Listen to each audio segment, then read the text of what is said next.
Hello students, welcome to university academy YouTube channel. आज हम लोग फंडामेंटल्स ऑफ कम्युनिकेशन इंजीनियर के कुछ इंपॉर्टेंट क्वेश्चंस जो कि एकेटीयू एग्जाम में रिपीटली पूछे जाते हैं उनको डिस्कस करने वाले हैं। तो फर्स्ट क्वेश्चन है, what do you understand by signals, define various types of signals with suitable examples.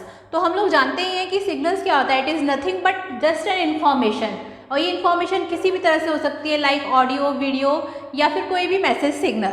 तो हम अगर डेफिनेशन इसके एग्जाम में लिखेंगे तो वो है आपकी, a signal is defined as a physical quantity that varies with time, space और एनी अदर इंडिपेंडेंट वेरिएबल्स। अब अगर हम बात करें वेरियस टाइप्स ऑफ सिग्नल्स की, तो टाइप्स ऑफ सिग्नल्स तीन तरह के हम यहाँ डिस्कस करने वाले हैं।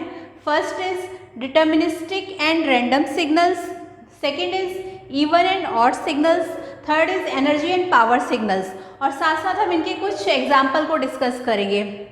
तो अगर हम डिटर्मिनिस्टिक और रैंडम सिग्नल की बात करते हैं, तो डिटर्मिनिस्टिक सिग्नल जो है वो है हमारा, these signals are completely specified in time. ये एक्चुअली में जो है कम्प्लीटली स्पेसिफाइड होते हैं विद टाइम के साथ, और हम कह सकते हैं कि पैटर्न जो होता है of this signal is regular. इसमें जो पैटर्न होता है वो रेगुलर होता है सिग्नल का, किसमें? डिटर्मिनिस्टिक सिग्नल में। Okay, so its future value of any instant can be determined easily. Okay, और अगर इसके एग्जाम्पल की बात करें तो इसका एग्जाम्पल जो है डिटर्मिनिस्टिक का वो है y t is equal to b sine of x t, and another example is y t is equal to a x of t. तो हमें बस इतना याद रखना है कि ये deterministic signal first of all regular होते हैं। नेक्स्ट, इसमें जो पैटर्न है सिग्नल का वो भी आपका रेगुलर रहता है। और दूसरा ये है कि फ्यूचर वैल्यू जो है eight any instant can be determined easily, किसमें? डिटर्मिनिस्टिक सिग्नल में, और ये कम्प्लीटली स्पेसिफाइड है इन टाइम। देन आता है आपका रैंडम सिग्नल। रैंडम सिग्नल जो होता है एक्चुअली में it takes random variables at any given time, और दूसरा pattern of the signals are irregular. Pattern of the signal is irregular, इसमें पैटर्न जो है वो इरेगुलर होता है। It can not be defined mathematically, इन्हें हम मैथमेटिकली डिफाइन नहीं कर सकते। So future value of this signal at any instant can not be predicted. इसका बेस्ट एग्जाम्पल जो है वो है आपका नॉइस। ओके, ये तो हो गया डिटर्मिनिस्टिक और रैंडम सिग्नल्स। देन आता है even and odd signals. Even signals हम जानते ही हैं। इवन सिग्नल्स क्या होते थे हमारे? अगर हम बात करें इवन की, तो x of minus t is equal to होता है हमारा x of t. x of minus t is equal to x of t, ये होता है हमारा even signal. And odd signal होता है हमारा x of minus t is equal to minus of x t. This is our odd signal. And then next is energy and power signals. अगर हम energy और पावर सिग्नल की बात करें तो एनर्जी सिग्नल होता है आपका one that has a finite energy and zero average power. जिसकी फाइनाइट एनर्जी होती है और ज़ीरो एवरेज पावर होती है वो क्या होता है? हमारा एनर्जी सिग्नल। तो एनर्जी सिग्नल को यहाँ डिस्कस कर लेते हैं।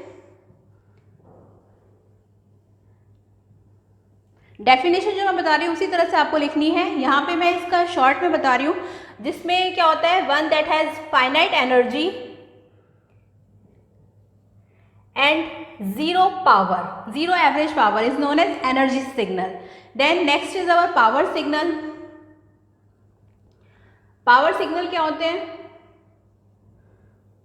A signal having finite energy and infinite, a signal having finite average power and infinite energy is known as power signal।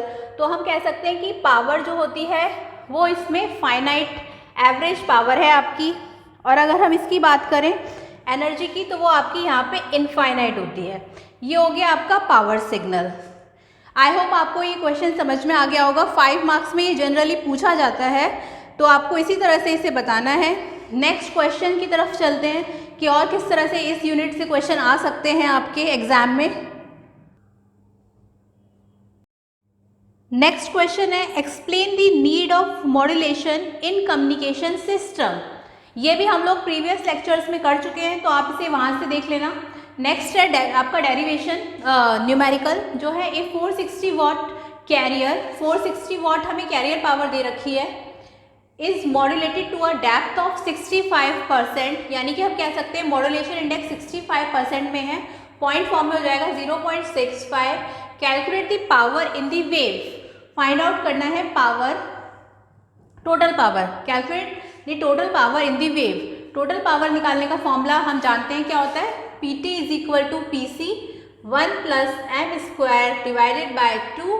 तो PC है हमारा 460 और ये 1 प्लस 0.65 का होल स्क्वायर डिवाइडेड बाय 2, और जब हम इसे सॉल्व करेंगे तो ये आएगा हमारा, मैं डायरेक्ट लिख देती हूँ, ये PT की वैल्यू यानी कि टोटल पावर की वैल्यू आ जाएगी आपकी 557,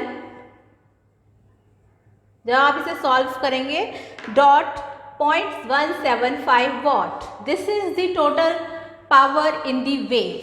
okay, now next question discuss करते हैं। ये भी बहुत बार पूछा जा चुका है एग्जाम में। कंपेयर करना है हमें AM amplitude modulation, FM frequency modulation and PM यानी कि फेस मॉड्यूलेशन। तो नेक्स्ट क्वेश्चन इज, इसको भी आपको अच्छे से करना है, इसमें कंपैरिजन पूछा है। तो क्वेश्चन है हमारा कंपेयर, यहाँ मैंने शॉर्ट फॉर्म में लिखा है, short form AM, FM and PM को हमें कंपेयर करना है। तो एक साइड हम ले लेते हैं AM, एक साइड हम ले लेते हैं FM and the next side हमने ले लिया PM। इन तीनों में हमें कंपैरिजन देखना है कि कंपैरिजन एम्पलीट्यूड फ्रीक्वेंसी और फेस मॉड्यूलेशन में क्या कंपैरिजन है। तो फर्स्ट जो कंपैरिजन है वो है हमारा एम्पलीट्यूड। AM का क्या होता है कि amplitude of carrier is varied in accordance to amplitude modulating signal, और फ्रीक्वेंसी मॉड्यूलेशन में क्या होता है, frequency of carrier is varied in accordance to amplitude modulating signal. तो ये बाकी इसमें सेम है, इसलिए इसे याद रखना बहुत आसान है। टू एम्पलीट्यूड मॉड्यूलेटिंग सिग्नल मतलब एम्पलीट्यूड मॉड्यूलेशन में एम्पलीट्यूड कैरियर का वेरी करेगा, फ्रीक्वेंसी मॉड्यूलेशन में frequency of carrier will be vary, और फेस मॉड्यूलेशन में phase of the carrier is varied according to amplitude modulating signal. Now phase में भी यही रहेगा आपका same, phase of carrier is varied in accordance to amplitude modulating signal, and the next difference is AM में क्या होता है, modulation index does not greater than 1। इसमें मॉड्यूलेशन इंडेक्स 1 से ज़्यादा नहीं होता, बट फ्रीक्वेंसी मॉड्यूलेशन में मे बी ग्रेटर देन 1, इसमें हो सकता है मे बी ग्रेटर देन 1। और फेस मॉड्यूलेशन में क्या होता है, इसमें भी same may be greater than 1।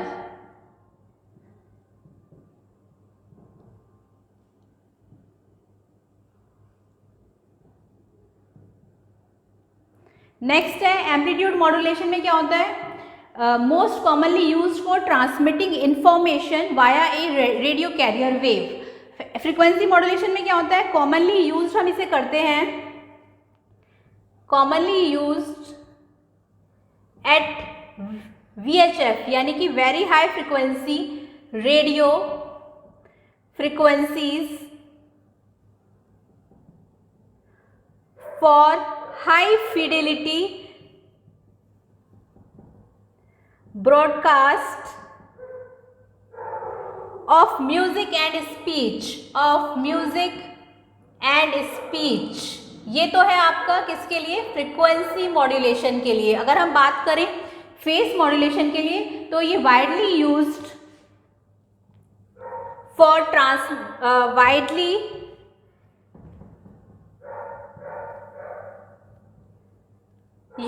Transmitting, widely use करते हैं हम इसे ट्रांसमिटिंग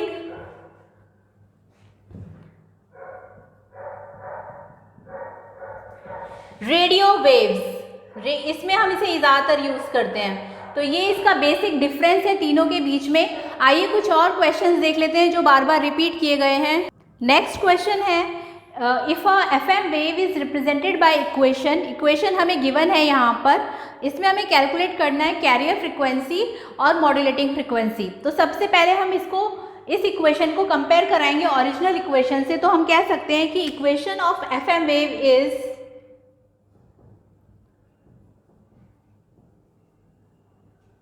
वो है हमारी v is equal to a sine. अब यहाँ कंपेयर कराएंगे तो a एम्पलीट्यूड है, यानी कि a हो गया हमारा 8 ओमेगा सी टी, ये ब्रैकेट के अंदर है, then plus del omega upon omega m sine omega m t, then bracket close. अब इससे अगर हम कंपेयर कराएंगे तो ओमेगा सी हमारा ये है, ये पूरा इससे कंपेयर कराओगे तो ओमेगा सी यानी कि कैरियर फ्रीक्वेंसी हमारा आ जाएगा 6 इंटू 10 की power 8 radian per second. Then find out करना है मॉड्यूलेटिंग फ्रीक्वेंसी। मॉड्यूलेटिंग फ्रीक्वेंसी है हमारा यहाँ पे ओमेगा एम। तो ये ओमेगा एम है हमारा 2000। तो हम कह सकते हैं कि modulating frequency is omega m, that is 2000 radian per second. ये आ गया हमारा क्वेश्चन सॉल्व होके। तो दिस इज दी वेरी, और हाँ अगर इसमें हमसे मॉड्यूलेशन इंडेक्स भी पूछा जाएगा, third one is also here modulation index, वो भी बहुत इजी है। और मॉड्यूलेशन इंडेक्स का हम ऑलरेडी नो दी फॉर्मूला, वो क्या है हमारा, वो होता है del omega upon omega m, और यहाँ पे वो कितना है हमारा 3। तो हम कह सकते हैं कि मॉड्यूलेशन इंडेक्स इज 3, जो कि है del omega upon omega m. इसका फॉर्मूला भी मैं यहाँ पे लिख देती हूँ। मॉड्यूलेशन इंडेक्स का फॉर्मूला होता है del omega upon omega m, जो कि यहाँ पे 3 है। तो ये आ गया हमारा आंसर सॉल्व होके। कुछ और क्वेश्चंस जो रिपीट हुए हैं वो भी हम देख लेते हैं इसमें। नेक्स्ट क्वेश्चन है explain the term evolution of mobile radio communication fundamentals. हम प्रीवियस लेक्चर्स में पढ़ चुके हैं, मोस्ट इम्पॉर्टेंट है ये। देन है व्हाट इज जीएसएम। जीएसएम भी हम पढ़ चुके हैं। जीएसएम क्या है, it is second generation cellular system standard that was developed to solve the fragmentation problems of the first generation cellular system in Europe. ये मैंने पूरा आपको प्रीवियस लेक्चर्स में पूरा एक्सप्लेन किया है, वहाँ से इसे देख सकते हैं। नेक्स्ट क्वेश्चन है एक्सप्लेन जीपीआरएस आर्किटेक्चर। ये भी आपका बहुत ज़्यादा इंपॉर्टेंट है। देन है what are the elements of satellite communication, elements भी हम डिस्कस कर चुके हैं। देन नेक्स्ट है explain the block diagram of radar. ये सारे क्वेश्चंस बहुत ज़्यादा इंपॉर्टेंट हैं। आई होप आपको आज का लेक्चर हमारा पसंद आया होगा। अगर कोई भी डाउट है तो आप कमेंट सेक्शन में जाके मुझे बता सकते हैं। और अगर आपको हमारा ये वीडियो पसंद आया तो इसे ज़्यादा से ज़्यादा लाइक, शेयर और सब्सक्राइब करें। Thank you.